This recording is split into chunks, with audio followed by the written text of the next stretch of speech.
우리가 각자의 삶의 자리에서 너무나 수고 많으셨습니다. 요즘 우리의 삶은 정말 바쁘다 말로는 다 표현이 안 되는 것 같습니다. 아침 일찍 출근이나 등교 준비를 하고 낮에는 끝없는 강의와 시험, 업무, 팀플 또 알바나 마감 속에 정신없이 돌아다니고 있습니다. 피곤한 몸을 이끌고 집에 돌아오면 사실 우리를 기다리는 것은 고요한 쉼이 아니라 또 다른 숙제와 메신저 알림, 그리고 정리되지 않은 감정들이 남아 있습니다. 그렇게 하루하루를 살아내다 보면 우리는 어느 순간 이러한 생각을 하곤 합니다. 이번 주는 그냥 집에서 예배 틀어놓고 쉴까? 사실 우리는 지금 모임을 피하는 것이 어느 정도 이해되는 시대를 살고 있습니다. 쉬고 싶은 마음, 혼자 있고 싶은 본능이 그 어느 때보다 자연스럽고 당연해졌다라는 것이죠. 코로나 팬데믹을 지나면서 우리는 이러한 흐름을 더욱더 가속화하는 것을 경험하게 됩니다.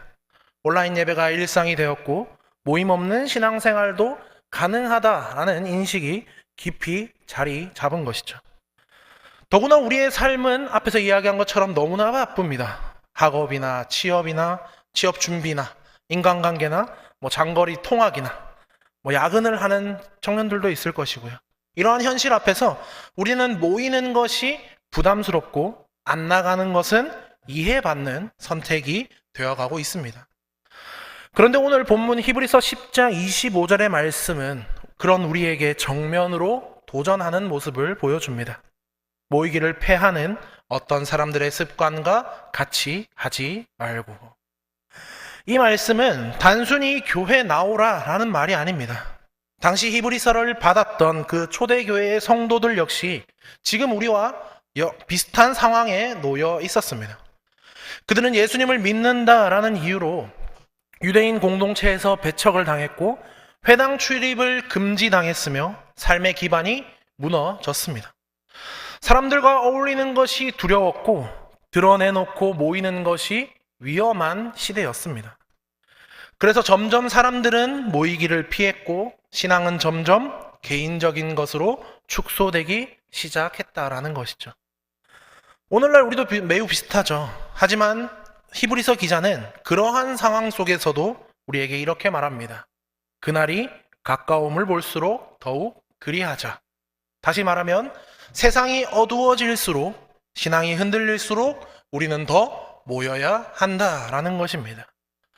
우리 본문 19절과 20절을 함께 읽어보겠습니다. 본문 19절과 20절 같이 한번 읽어보겠습니다. 시작. 그러므로 형제들아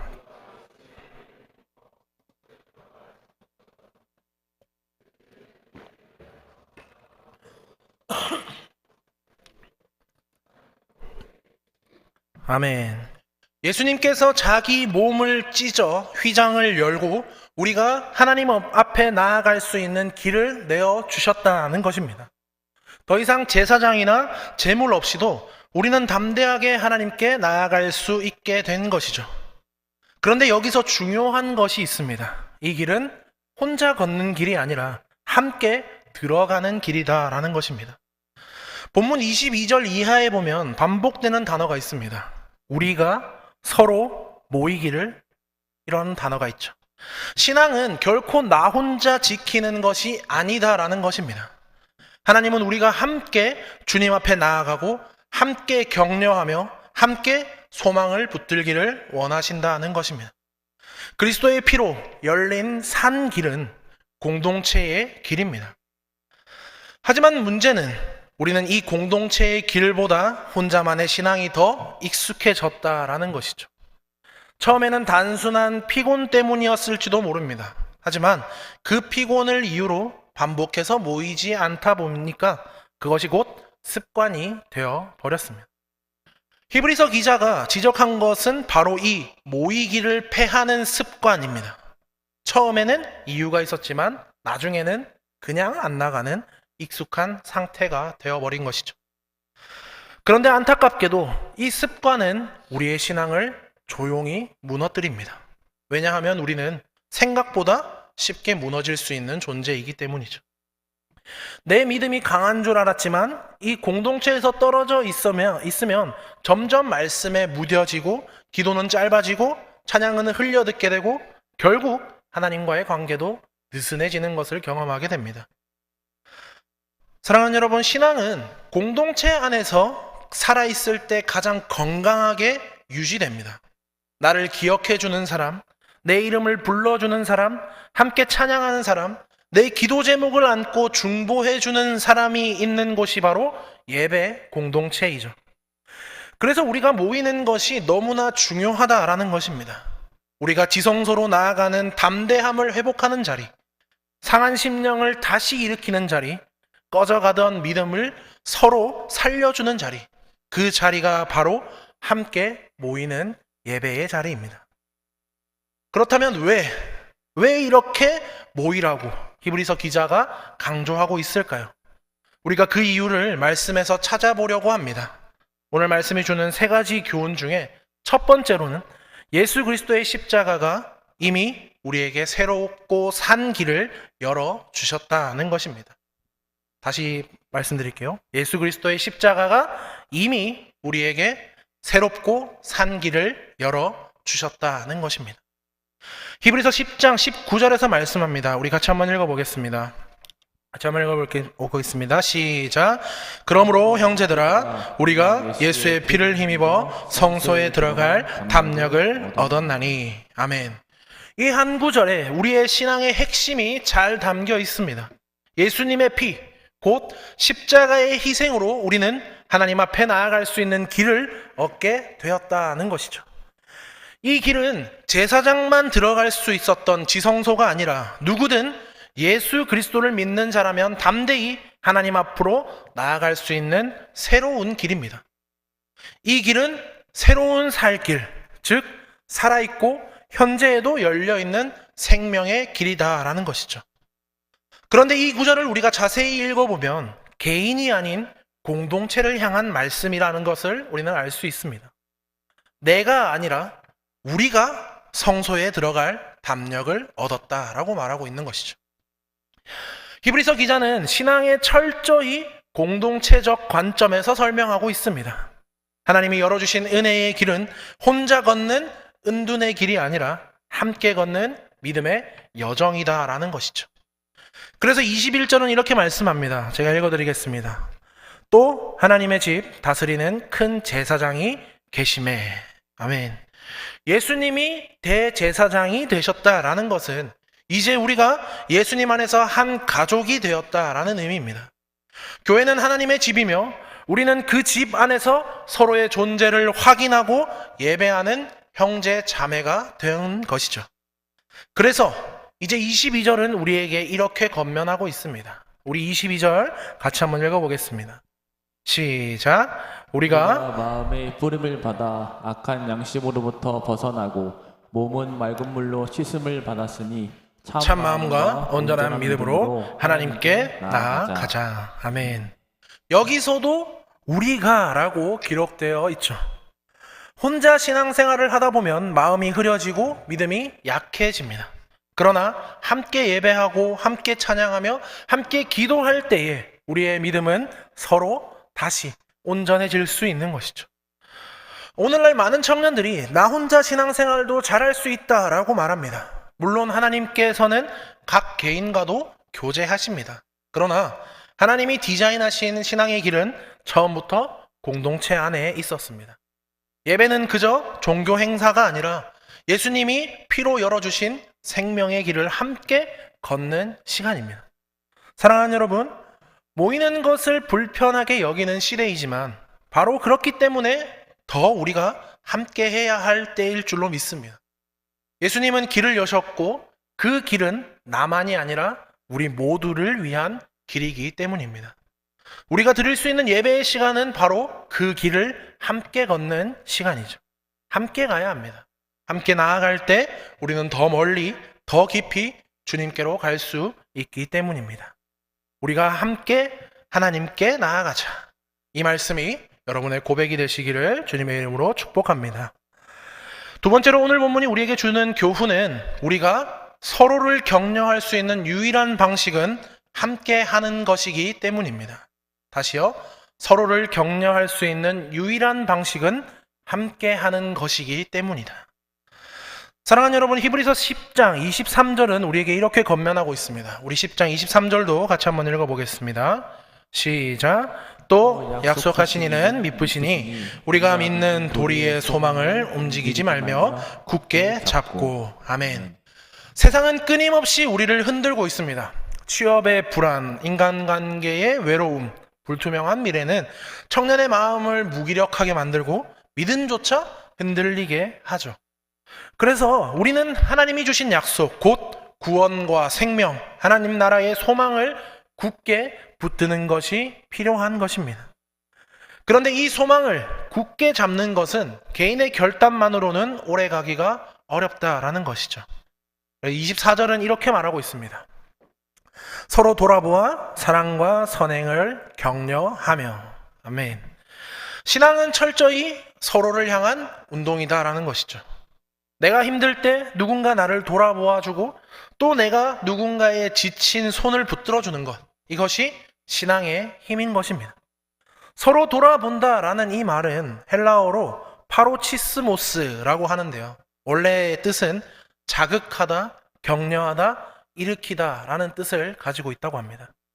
단순히 관심을 갖는 정도가 아니라 서로를 다시 일으켜 세우는 적극적인 행동을 말하는 것입니다. 여러분, 지금 우리가 살아가는 시대는 사실 격려보다는 비교가 익숙한 시대입니다. SNS를 통해서 타인의 삶을 보고 내 삶을 낙심하고 나만 뒤처져 있는 것 같은 이 불안에 사로잡히기 쉽다라는 것이죠. 이러한 시대에 우리는 더욱 예배 공동체 안에서 서로를 격려할 필요가 있습니다. 우리가 예배 후에 요즘 어떻냐? 기도해 주겠다라는 이 짧은 한마디가 때로는 한 사람의 신앙을 다시 살릴 수 있는 것이죠. 예배는 단순히 하나님과 나의 만남에서 끝나지 않습니다. 하나님 앞에서 서로를 바라보는 자리인 것입니다. 내 옆에 앉은 이 지체의 얼굴을 보고 이름을 불러주고 때로는 눈물을 닦아주는 자리가 이 예배의 자리일 줄로 믿습니다. 이러한 경험 없이 사실 신앙이 자라가기는 어렵다라는 것을 우리는 경험하게 되는 것이죠. 특히 청년의 시기에는 지지와 격려가 참 많이 절실합니다. 혼자 믿음을 지키는 것이 아니라 함께 걷고 함께 싸우는 사람들과의 연결이 필요하다라는 것이죠. 우리가 모여있는 이 교회는 바로 그런 사람들이 모인 곳입니다. 그래서 우리가 예배에 참여하는 이유는 단지 내가 은혜 받기만을 위해서가 아니라 누군가의 믿음을 복돋아주기 위해서이기도 합니다. 나의 작은 미소, 나의 한마디 인사가 누군가에게는 이번 한 주를 살아가게 하는 힘이 될 수 있기 때문이죠. 사랑하는 여러분, 예배는 나를 위한 자리이기도 하지만 동시에 누군가를 살리는 자리라는 사실을 우리가 기억하길 바랍니다. 서로를 격려할 수 있는 유일한 방법은 함께하는 것임을 기억하는 우리가 되시기를 주님의 이름으로 소원합니다. 마지막으로 성경이 권면하고 있는 메시지 세 번째는 모이기를 패하는 습관을 끊기 위해서는 용기가 필요하다라는 것입니다.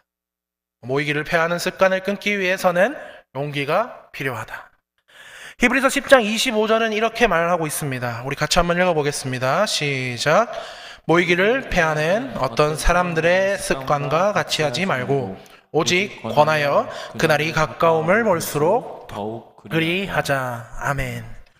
여기서 중요한 단어가 하나 있죠. 그것은 바로 습관입니다. 처음에는 단지 피곤해서 한번 빠졌을 뿐인데 두 번째가 되면 마음이 조금 더 편해지고 세 번째가 되면 이 안 나가는 것이 자연스러워집니다. 그렇게 모이지 않는 것이 습관이 됩니다. 그런데 이 신앙은 자리를 떠나면 식기 시작합니다. 믿음은 영혼의 체온인데 공동체에서 멀어질수록 우리는 그 온기를 잃게 되는 것이죠.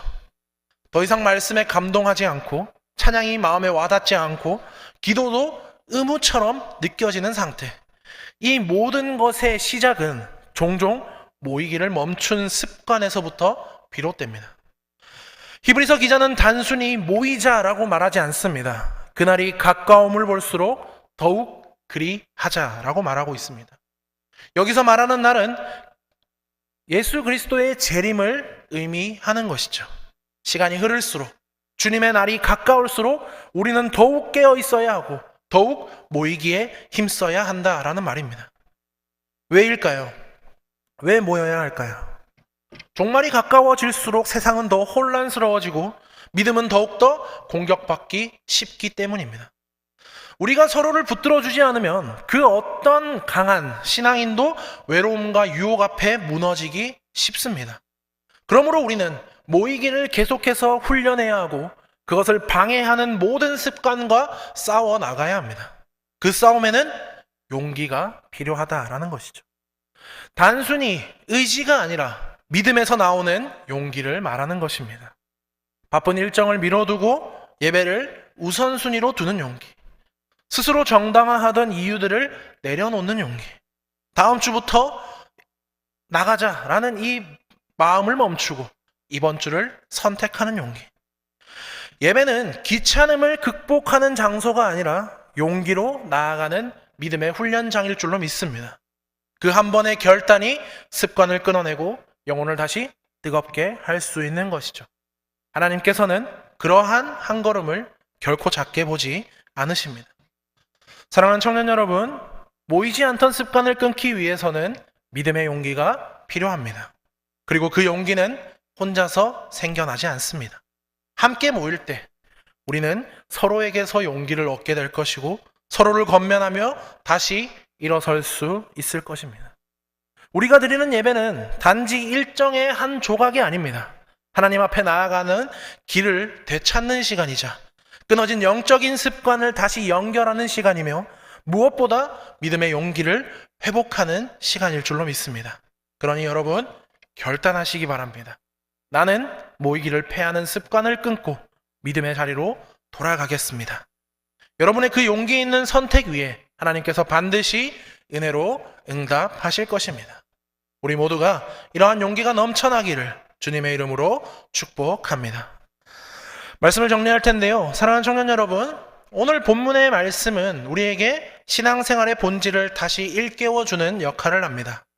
예수 그리스도께서 자기의 피로 열어주신 이 새로운 살길, 이 길은 단지 나 혼자 하나님께 나아가는 영적 통로가 아니라는 것이죠.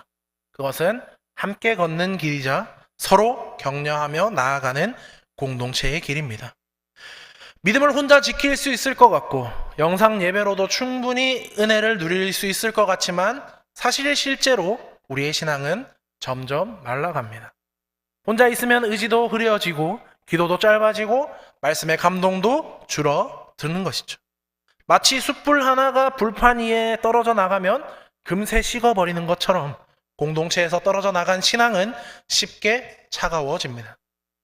그런데 그 시작은 언제나 아주 자금에 있음을 우리가 발견하게 되는 거죠. 오늘은 피곤하니까 쉬자. 이번 주만 영상으로 드리자. 다음 주부터 다시 나가자. 그러한 반복들이 쌓이면 모이기를 패하는 습관이 될 줄로 믿습니다. 히브리서 기자는 분명히 말하고 있습니다. 모이기를 패하는 어떤 사람들의 습관과 같이 하지 말고 오직 권하여 그날이 가까움을 볼수록 더욱 그리하자. 사랑하는 여러분, 우리는 종말이 가까운 시대를 살아가고 있습니다.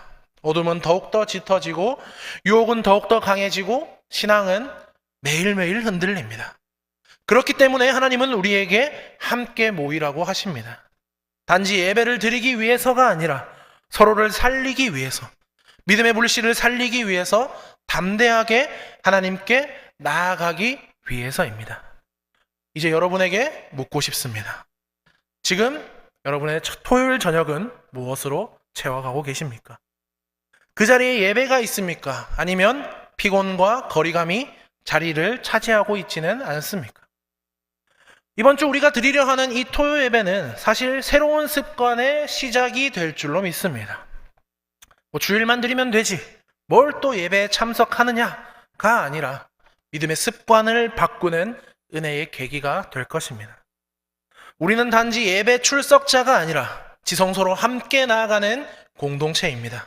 그 자리에 빠지면 내 자리가 텅 빈 것이 아니라 누군가가 격려받지 못할 수 있고 내가 격려받아야 할 기회 또한 잃을 수 있는 것입니다. 그렇기에 기억하시기 바랍니다.